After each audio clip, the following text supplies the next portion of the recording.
We know that it sounds silly because here you are. You've come to learn to be the deliberate creator of your own reality. We know it should be really hard.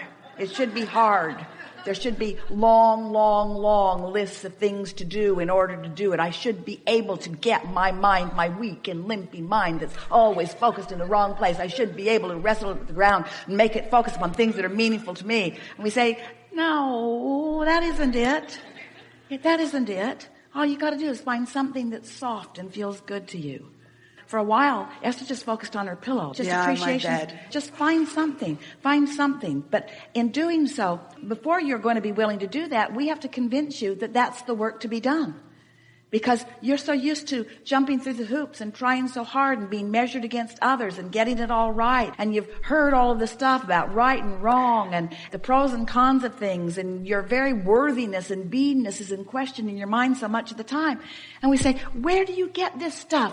You are the leading edge, and source energy is adoring you and flowing to you and offering you everything that you could possibly want or need in every moment. And all you got to do is just soften yourself enough to be the receiver of it, you see.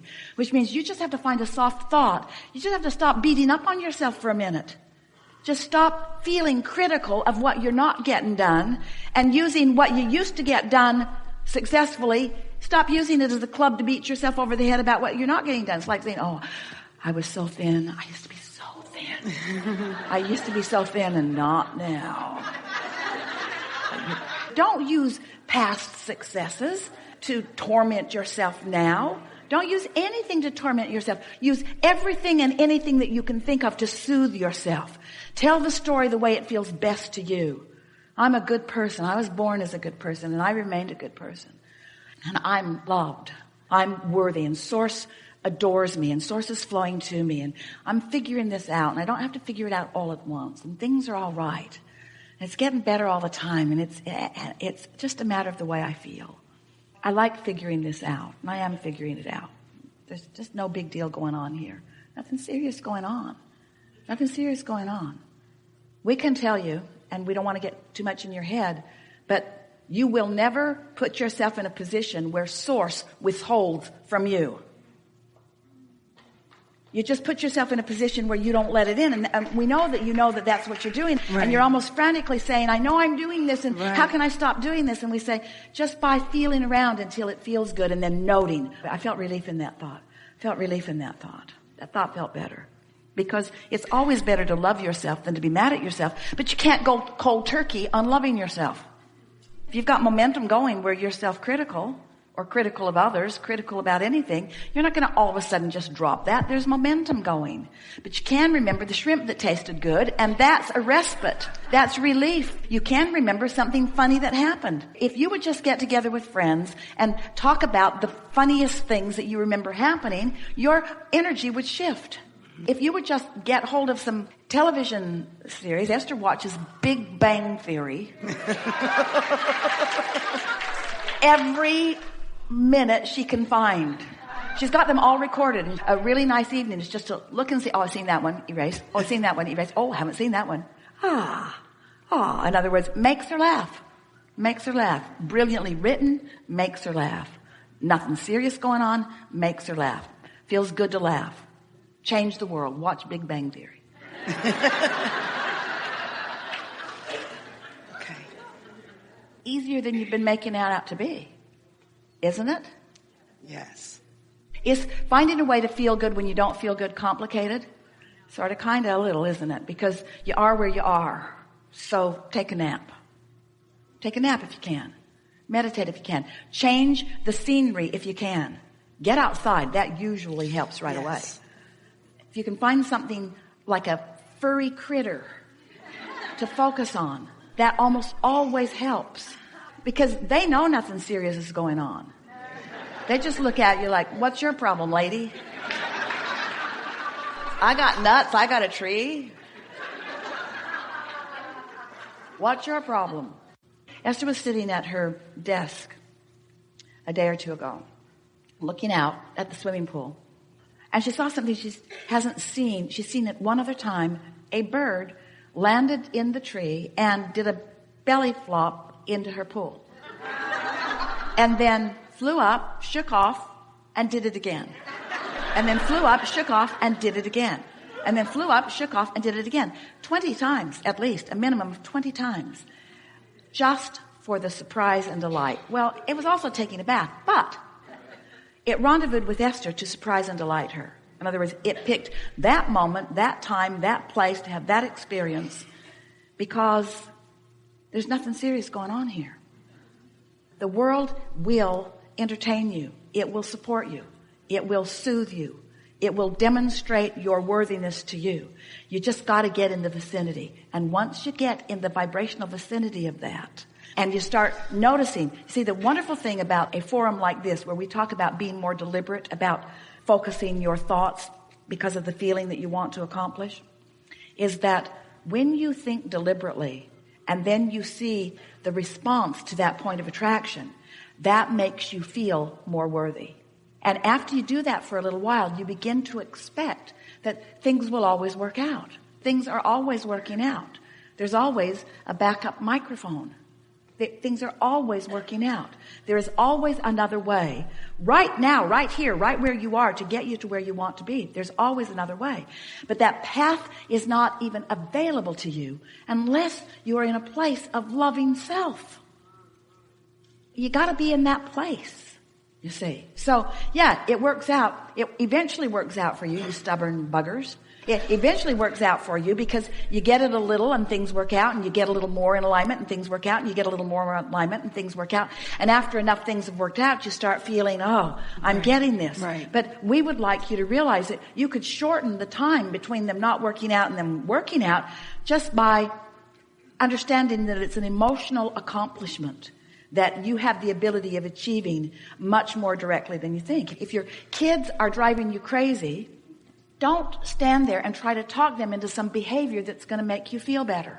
That's going about it in the wrong way. And don't abandon them either. That feels like the right option, but it really isn't. Just don't try to make it happen right now. If you can, remember how much you love them or think about them when they were asleep. That's soothing. But get off any subject that's aggravating you. And this seems counterintuitive to the way you've been trained, because the way you've been trained by other humans is buck up, get it done. I don't care how you feel. The world doesn't revolve around you. And that's not right. The world does revolve around you. Your world revolves around your emotional state. So you got to do anything and everything that you can think of doing to improve your emotional state. And if that means no holds barred, look for a way to feel better now and better now and better now and better now, till you just get the hang of that, you see. And then we're not guiding you toward non-thought. We're not guiding you toward inactivity.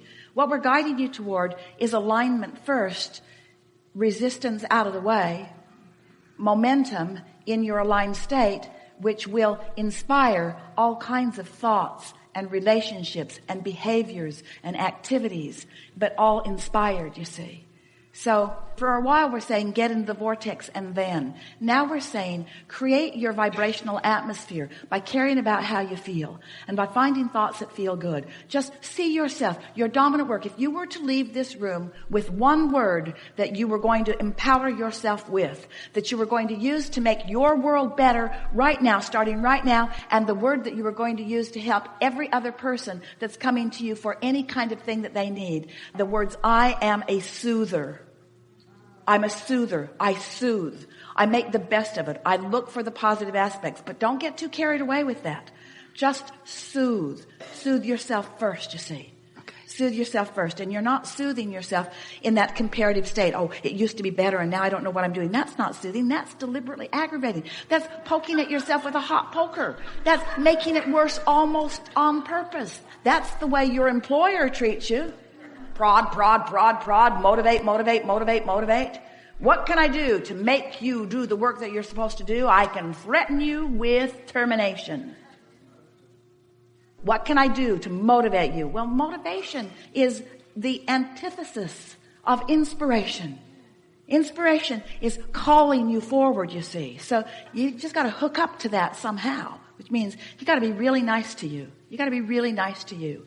and really nice to others, which means you can't beat up on yourself about one thing, which means there's a lot of things you can't think about. Oh, yeah. There's a lot of things that are just kind of off limits because you've decided to soothe yourself. So for a while, just don't think about that. Things come into your mind and you feel the aggravation of it. Just say to yourself, later, Gator. I'll consider this later. You just don't get back enough to take a broad enough view. And you listen to the voices of those who have something to gain if they can convince you that there's a condition that needs to be changed. And we're not saying that they're not conditions that you're not seeking improvement about, but we are seeing that beating the drum of the problem condition does not bring you to the solution ever.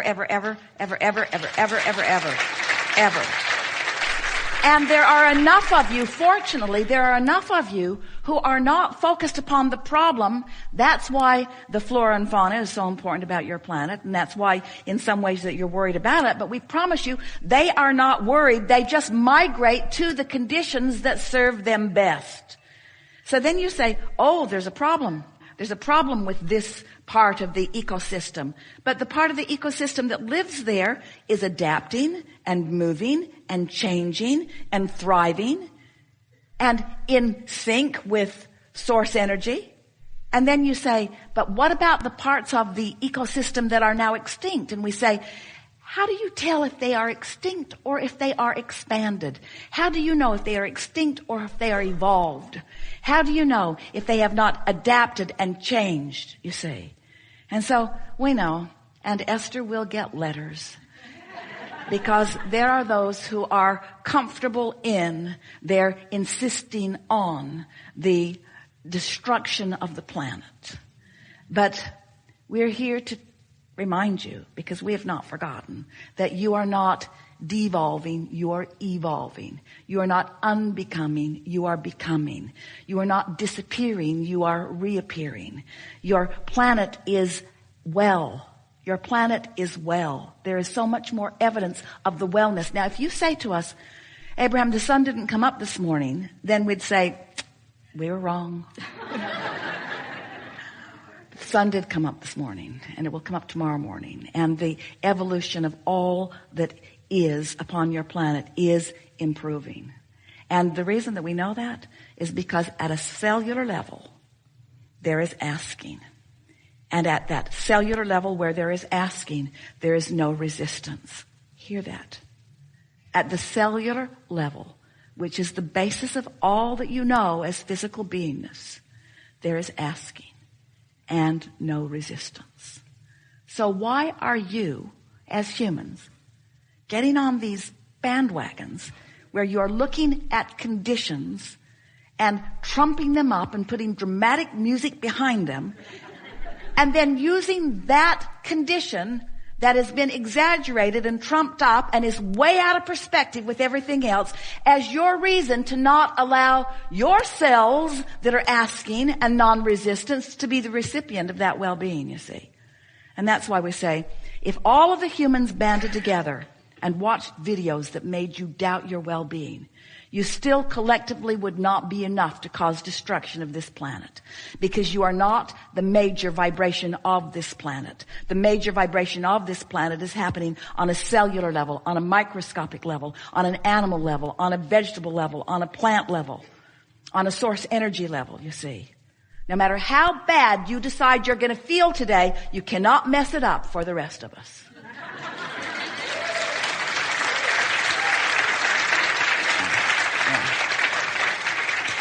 You got way more than you deserved there, in the sense that we know that you are much more appreciator of life and that things are going well for you. And we know that you have these issues and that it is your appreciation of this planet that feels so precious to you that even makes you go to those places at all. But when something feels precious, except just a little bit, you're assigning to it vulnerability. And you can't assign vulnerability to your planet and ever be in sync with the source within you. Do you know how much has gone into this planet spinning in its orbit in perfect proximity to other planets? Do you even have any understanding of the well-being that's happening around here? It's time to focus on that, friends. Yeah. We have enjoyed this interaction more than words can convey. It is delightful to come together with those like you who are exploring and considering and concluding and aligning.